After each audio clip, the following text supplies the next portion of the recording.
बालक को जिद है जहाँ बिजलियाँ गिराने की, हमें भी जिद है वहीं आशियां बनाने की। हेलो एंड नमस्कार, मैं आरजे कृति हूँ आपके साथ और मेरी इस नई वीडियो सीरीज एक कोशिश और में इस बार मैं एक ऐसे शख्स की कहानी लेकर आई हूँ जिन्होंने अपनी एक नजर से पूरी दुनिया का नजरिया बदल दिया। और इसकी शुरुआत उनके बचपन से हुई थी, क्योंकि उनकी बचपन में उनकी पढ़ाई जो है 9 साल के बाद शुरू हुई। 9 साल तक ये स्कूल नहीं गए। इन्हें इनकी माताजी से ही शिक्षा प्राप्त हुई और वो भी उस भाषा में जहाँ के ये रहने वाले थे। और जब शिक्षा शुरू हुई तब इन्हें समझ में आया कि कितनी गड़बड़ियां हैं, उस भाषा में शिक्षा नहीं है, ये जो एजुकेशन सिस्टम का सर्कल है इसमें बहुत सी प्रॉब्लम्स हैं। तभी इन्होंने सोच लिया था कि मुझे एजुकेशन सिस्टम को ही बदलना है। लेकिन ये काम सहज नहीं था, क्योंकि इनके पिताजी जो है वो पॉलिटिकल बैकग्राउंड को बिलोंग करते थे और उन्होंने कह दिया था कि ये जो आंदोलनकारी टाइप की बातें हैं ये तुम मेरे साथ ना करो, क्योंकि मैं इसमें तुम्हारा सहयोग नहीं करूंगा। उन्होंने कहा ठीक है, इंजीनियरिंग करने निकल पड़े। अब पैसा था नहीं, इंजीनियरिंग करनी थी तो क्या करें। अपने स्किल्स को पहचाना और दूसरी जगह जाकर लोगों को पढ़ाने की बात सोची। अब एक जगह गए, वहाँ उस शख्स को बोला कि मुझे ये जगह किराए पर चाहिए और 2 महीने में यहाँ बच्चों को पढ़ाऊंगा। उस शख्स ने कहा कि ठीक है, इतना इतना किराया लगेगा। उस वक्त उनके पास एक पैसा भी नहीं था। उन्होंने हर तकनीक वहाँ प्रस्तुत कर दी और बच्चों को ये संदेश पहुंचवा दिया कि जिस व्यवस्था में आप पढ़ते हैं उसमें से आधी से भी कम फीस मैं लूंगा आपसे। वहाँ इतनी भीड़ इकट्ठी हुई कि 2 महीने में उन्होंने साल भर की अपनी इंजीनियरिंग की फीस जमा कर ली। इंजीनियरिंग करने के बाद इन्होंने ठान लिया था कि अब मुझे जो है एजुकेशन में ही आगे बढ़ना है, क्योंकि उन्हें समझ में आ गया था कि जब मैं साल भर में का जो पैसा है वो 2 महीने में कमा सकता हूँ तो पैसे की क्या जरूरत है।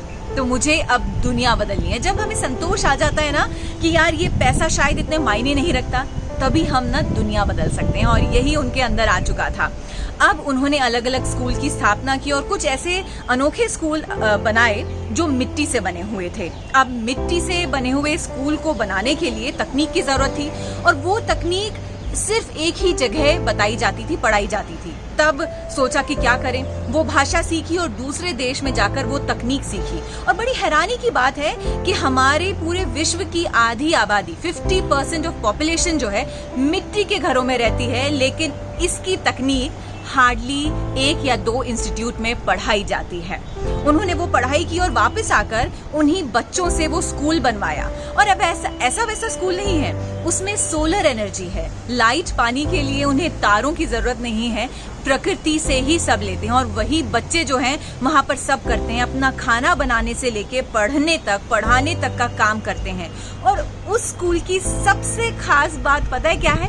कि वहाँ आपको एडमिशन तब मिल सकता है जब आप फेल हुए हो। यस, बिल्कुल सही सुना आपने। अगर आप फेल हुए हैं तो स्कूल में एडमिशन मिलेगा।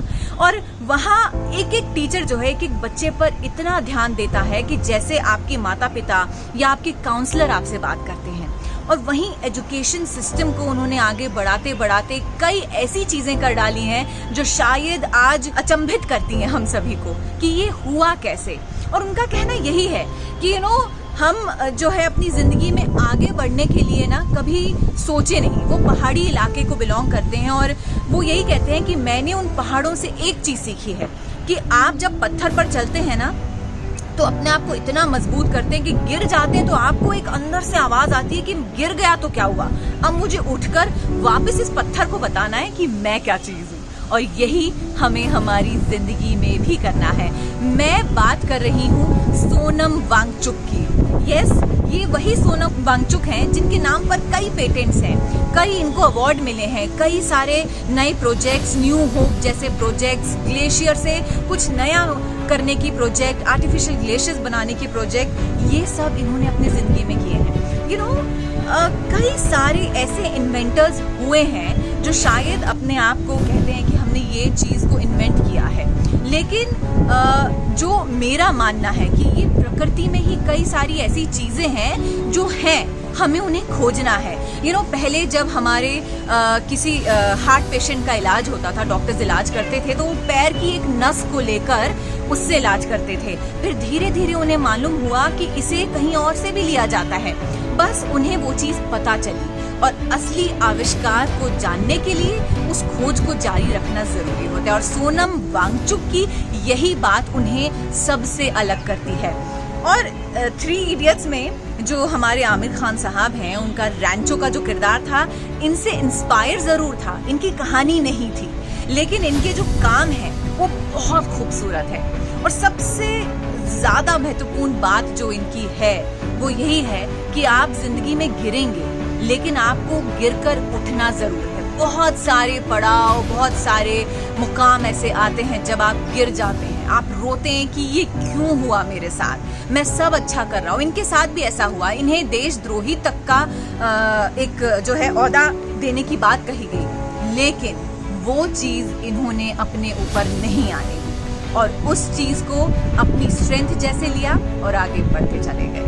सो बस आपसे यही गुजारिश करूंगी कि जिंदगी में बहुत सारे पड़ाव आएंगे जब आप गिरेंगे, लेकिन गिरकर उठना वो हमें सीखना है और वो चीज हमें खुद से आएगी। इसी नोट के साथ कि आप जिंदगी में गिरकर उठना सीखेंगे और हर रोज सीखेंगे। मैं आपसे मुलाकात करती रहूंगी अलग अलग सोशल मीडिया प्लेटफॉर्म के जरिए।